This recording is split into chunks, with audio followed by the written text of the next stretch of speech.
강의 제목은 비타민C 모든 약 중에서 최고의 약이다. 여기 괴혈병이라고 비타민C가 부족하면 괴혈병이 생기는데요. 이것은 과거에 많이 생겼고 현대는 괴혈병이 없다고 알려져 있습니다. 그런데 사실은 그렇지가 않고요. 우선 괴혈병이 뭐냐면 이 괴가 파괴한다는 괴고 혈은 이제 피죠, 피. 혈관이 파괴되는 병이다.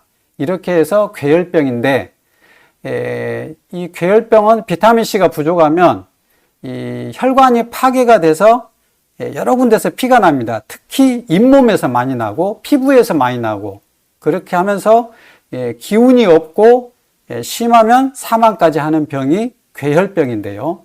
이제 1700년대 그러니까 몇백 년 이전에 영국 해군이 전 세계를 지배했죠. 근데 그때 당시에 이 해군 이렇게 배에 타면 뭐 수개월 또는 뭐 1년 이상 이렇게 바다에 이렇게 있는데 당시에 이렇게 신선한 야채, 과일을 보관하기가 어려우니까 그런 걸 먹지 못하고 곡식만 먹으니까 비타민C가 부족하니까 결국은 괴혈병이 걸려서 10만 명 이상 이렇게나 많이 사망을 했습니다. 괴혈병으로. 그래서 많은 연구를 했는데 영국의 해군 군의관 제임스 린드라는 사람이 연구를 해서 밝혀냈어요. 그래서 이렇게 이제 바다에 이렇게 몇 달 동안 나가서 비타민C 섭취를 못하면 이렇게 기운이 쭉 빠지고 그리고 이제 잇몸에서 피도 나고 그리고 결국은 사망도 할 수 있게 되는데 이런 사람들을 상대로 임상 실험을 했어요. 그래서 어떤 사람은 이 라임, 여기 보이죠? 이 오렌지나 또는 레몬 같은 실이 신 이 과일이죠. 이 라임 2개를 이렇게 어떤 사람은 먹이고 또 어떤 사람은 다른 뭐 곡식이나 뭐 어떤 다른 음식물을 먹이고 비교를 해보니까 이 라임 2개를 먹인 환자들이 모두 살아났어요. 그리고 라임을 먹이지 않는 사람들은 또 사망하거나 더 증세가 호전되지 않았어요. 그래서 라임에 있는 어떤 성분이 이 병을 치료하는구나. 그 라임에 있는 어떤 성분, 비타민C인 줄은 모르고 이 성분이 부족해서 이 괴혈병이 생겼구나. 이 정도로 알게 된 거예요. 그래서 그때부터 이제 이 라임을 잔뜩 싣고 가가지고 이제 라임을 먹여서 그때 이후로는 이제 이렇게 괴혈병으로 사망하는 그런 사례가 없게 되었다는 그런 과거 이제 역사인데 그 당시에 이제 여기 이 괴혈병 치료에 관한 논문 이게 비타민C에 관한 최초의 논문입니다.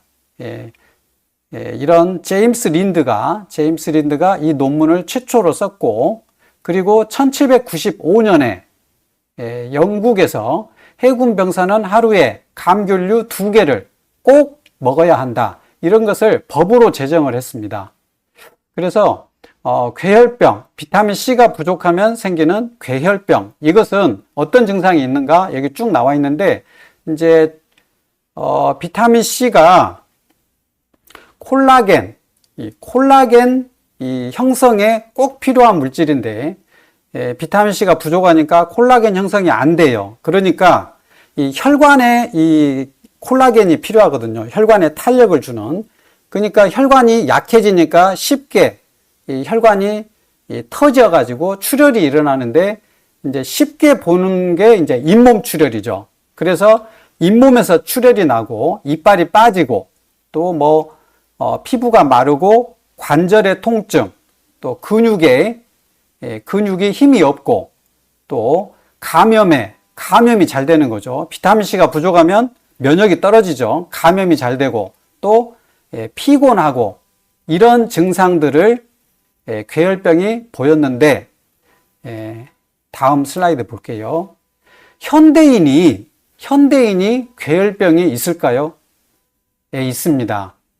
현대인이 과로와 스트레스에 만성으로 시달리면 비타민C가 고갈될 수 있어요. 먹지 않으면 많이 소모되고 먹지 않으면 고갈될 수 있어요. 만성피로, 비타민C가 부족하면 올 수 있는데 왜 그러냐면 만성으로 과로 스트레스에 의해서 부신에서 호르몬 생성이 계속 됩니다. 부신에서 호르몬 생성이.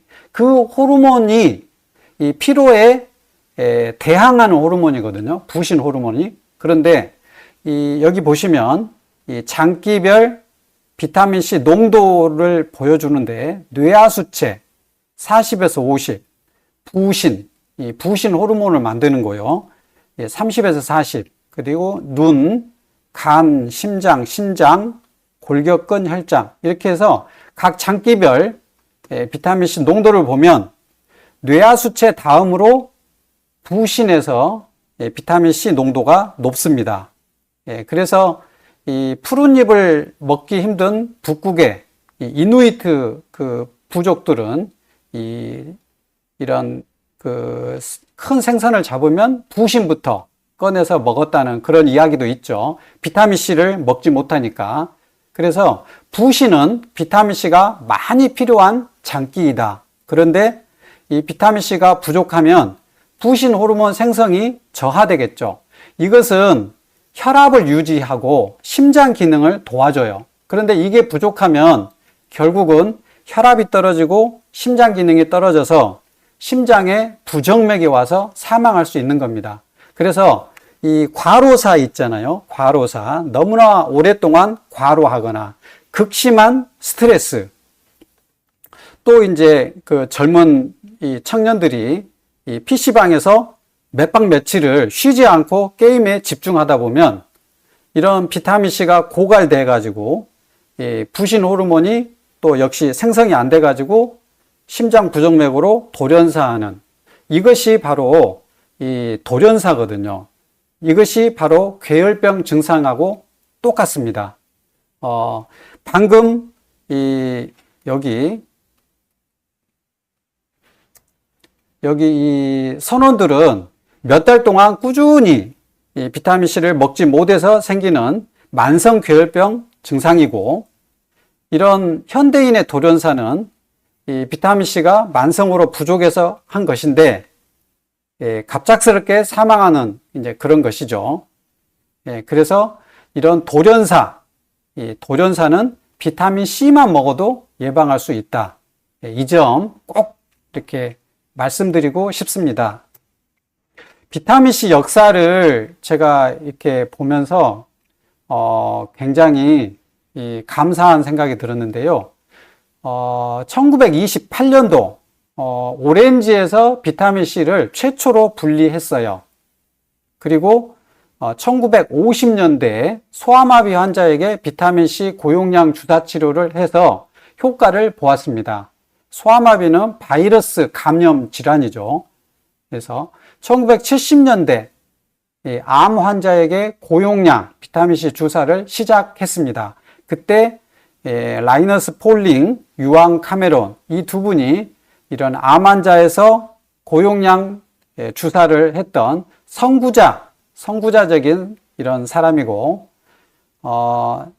이렇게 잘 했는데, 이제 굉장히 비타민C 이런 치료가 이렇게 활발하게 했는데, 1985년도에 메이오 클리닉, 미국의 지금도 전 세계적으로 유명한 암 전문 병원인데요. 이 메이오 클리닉에서 이 고용량 비타민C 투여는 암 환자에 효과가 없다는 논문을 발표했습니다. 근데 이제 경구 투여를 했거든요. 이 병원에서는 주사 투여가 아니고. 그래서 이 논문 발표 이후에 비타민C 이 주사 치료가 굉장히 이렇게 사그라들었습니다.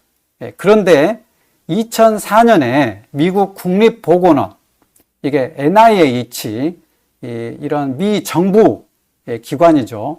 이때 여기 근무하는 마크 레빈이라는 의사가 주사치료, 비타민C 주사치료만 항암 효과가 있고 경구 투여는 효과가 없다. 이런 이 연구 결과를 발표합니다.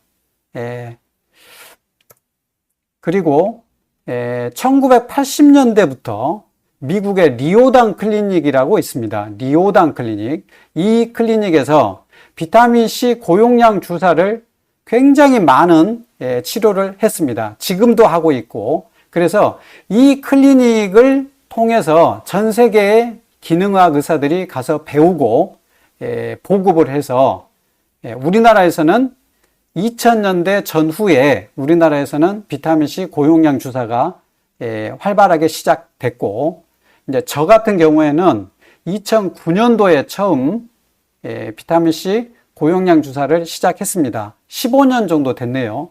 그때 저는 이제 고신의대에 최종순 교수님이 계십니다. 이 교수님께서 그때 당시 환자를 보냈는데, 연고지 관계로 저희 의원에 환자분이 오셨는데 굉장히 고용량 비타민C 주사를 이렇게 그 처방전까지 해가지고 이제 보내서 제가 공부하고 그렇게 놔드리면서 저도 비타민C 고용량 주사를 시작했습니다. 그런데 경구투여, 주사투여 차이가 있거든요. 경구투여는 아무리 많은 양을 먹더라도 혈중 농도가 200 마이크로몰 이상 올라가지가 않습니다. 그런데 200 마이크로몰에서는 항암 효과가 나지 않아요. 소장 흡수율의 한계 때문에 그렇습니다. 주사투여는 혈중에다가 직접 놓기 때문에 많이 놓으면 많이 놓을수록 이 최고 농도가 올라가는 거죠. 그래서 많이 올라가면 2만 마이크로몰. 이것은 이제 밀리몰로 하면 20 밀리몰이 되는 거죠. 그래서 경구투여와 주사투여는 100배 이상 차이가 난다는 것입니다. 그래서 우리가 보통 메가도스 고용량 주사치료는 30g 이상 이 정도를 통상적으로 얘기합니다. 이거는 경구투여가 아니고 주사투여를 말씀드리는 것입니다. 그래서 보통 항암 목적으로는 체중 kg당 0.5에서 1.5, 많으면 100g까지도 주사투여를 하고 있습니다. 여기 보시면 여기 가로축이 비타민C 농도이고 세로축은 암세포의 생존율입니다. 그래서 여기 요 네 가지 그래프가 암세포주예요. 실험실 연구인데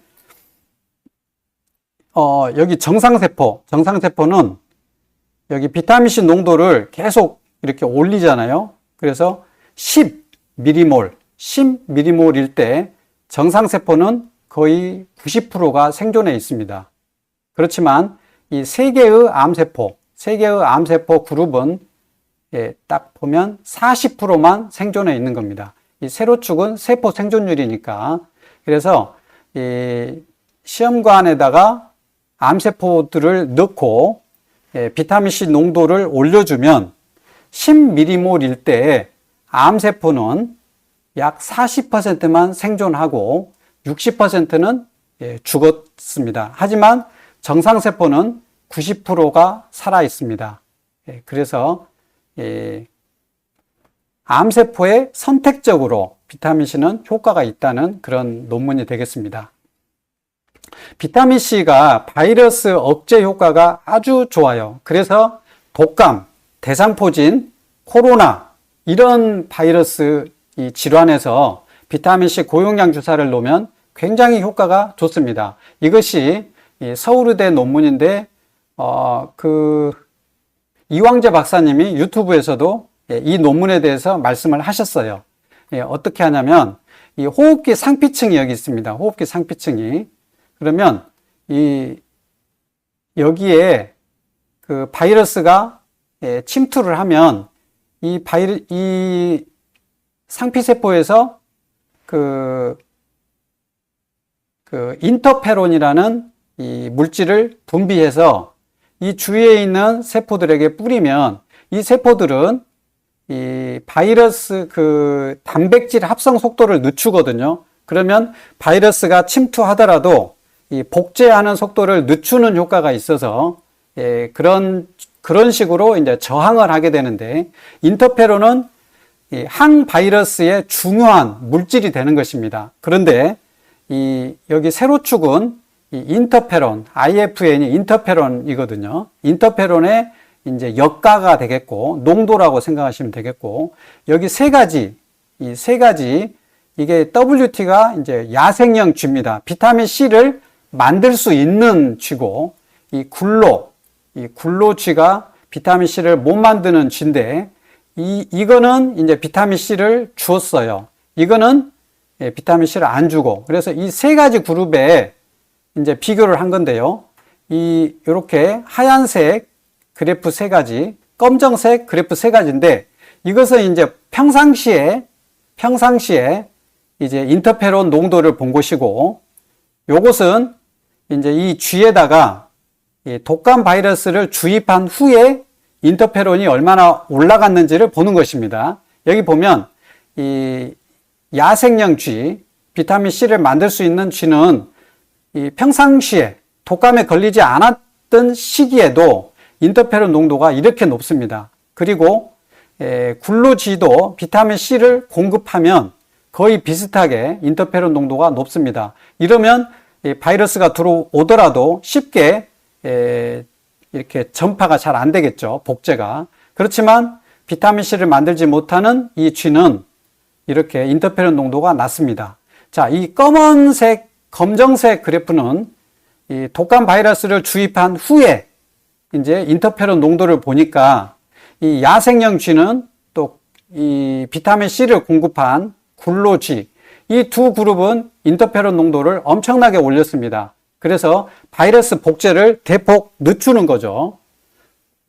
그리고 비타민 C를 공급하지 않았던 이 쥐는 인터페론 농도가 조금밖에 올라가지 않았습니다. 그러니까 비타민 C를 공급하면 이 바이러스가 복제하는 속도를 현저하게 낮출 수 있으니까 우리 면역계가 싸우는데 훨씬 더 유리하겠죠. 그 다음에 비타민 C를 꾸준히 드시면 이제 독감이나 코로나 이런 걸렸을 때 사이토카인, 사이토카인 폭풍을 억제하는 효과가 있습니다. 사이토카인은 여기 대표적인 게 인터루킨 1알파 있죠. 인터루킨. 또 여기는 TNF, 암 괴사인자 TNF, 인터루킨, 이 두 가지가 대표적인 이제 사이토카인이 되겠고, 이것이 많으면 이제 사이토카인 폭풍이 올 확률이 높아지는 것입니다.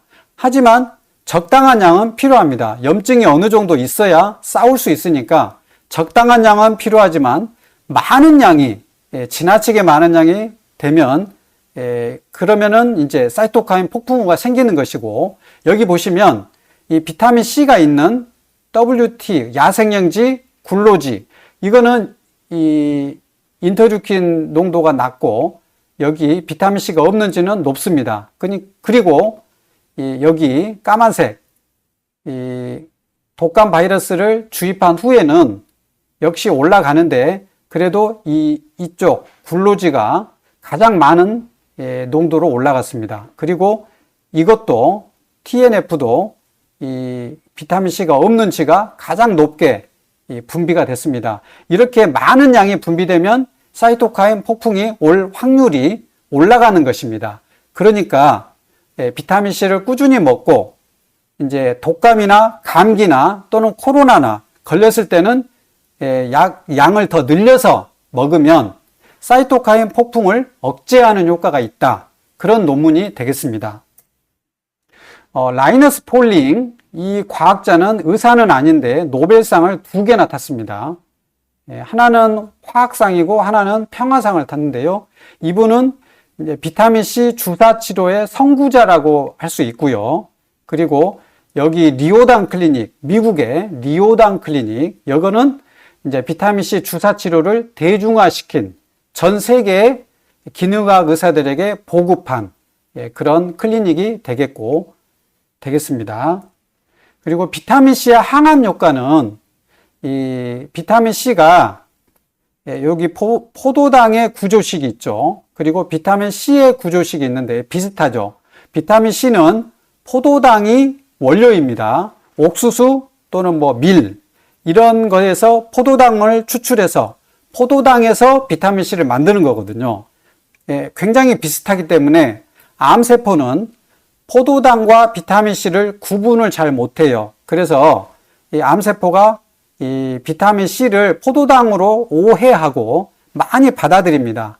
또 이게 이제 포도당 유입 통로가 되겠고, 또 SVCT2라는 이 비타민 C 통로를 통해서 이 암세포에 이 비타민 C가 들어오면 이 비타민 C가 이 활성산소가 증가시키는 효과가 있어서 산화 스트레스가 증가합니다. 그래서 이 암세포를 사멸하는 그런 항암 효과가 나는 것인데, 대신에 고용량 주사를 했을 때만 나는 것입니다. 그리고 이제 백혈구 살상능을 증가시킵니다. 비타민 C가 여기 보시면 이건 적혈구고 이게 백혈구죠. 이것도 백혈구. 이게 세포 독성 T세포, 또 자연 살해세포, NK세포 이건데 여기에 이제 과립이 있죠. 이렇게. 그래서 이 모든 감염병, 바이러스, 세균 이런 모든 감염병에 이 백혈구가 싸우게 될 때 백혈구의 살상능을 증가시킨다는 것이고, 암세포 사멸 효과도 증가합니다. 살상능을 증가시켜서. 그리고 이제 마지막으로 비타민C 혈중 농도 보시면 이제 여기 그래프가 굉장히 많은데요. 요거 있죠, 요거는 한 번만 먹은 것입니다. 경구투여입니다. 여기에 있는 그래프는. 여기는 한 번만 먹은 것인데, 이 A, B, C, D, E가 용량이 달라요. A는 3g, B는 2g, C는 1.25, D는 1g, E는 200mg 먹고 혈중 농도를 보니까 200mg 먹어서는 거의 올라가지 않고 1g부터는 올라갔는데 이렇게 차이가 있죠. 그래서 3g을 먹었을 때 가장 많이 올라가고 약 6시간, 8시간, 여기서는 8시간 정도 되죠. 약 반감기가 한 8시간 정도 됩니다. 그리고 이 두 개의 그래프는 이 네모지기 요거는 3g을 하루에 6번 먹었을 때 이 혈중 농도가 이렇게 높은 농도가 유지된다는 그런 뜻이고, 이 동그라미 이 그래프는 2.5g을 4번 복용했을 때 그래도 굉장히 높은 농도가 유지된다는 그런 뜻이 되겠습니다. 그래서 비타민C의 반감기가 경우에 따라서는 4시간에서 어떤 경우는 8시간까지 가니까 대략 한 6시간, 8시간 잡고 하루에 한 3번 정도 식후에 한 번씩 한 번에 2g에서 3g 정도 드신다면 높은 농도를 어느 정도 유지할 수가 있다는 그런 이제 논문이 되겠습니다. 그래서 여러분들은 한 번 드실 때 2g에서 3g, 그리고 하루에 한 3번 정도, 최소한 2번 정도 해서 총 용량은 6에서 12g 정도. 이것은 보통의 성인 용량을 제가 말씀드린 것입니다. 여기까지 제가 준비한 강의를 하고 마치고요. 이제 질의응답을 해보도록 할게요.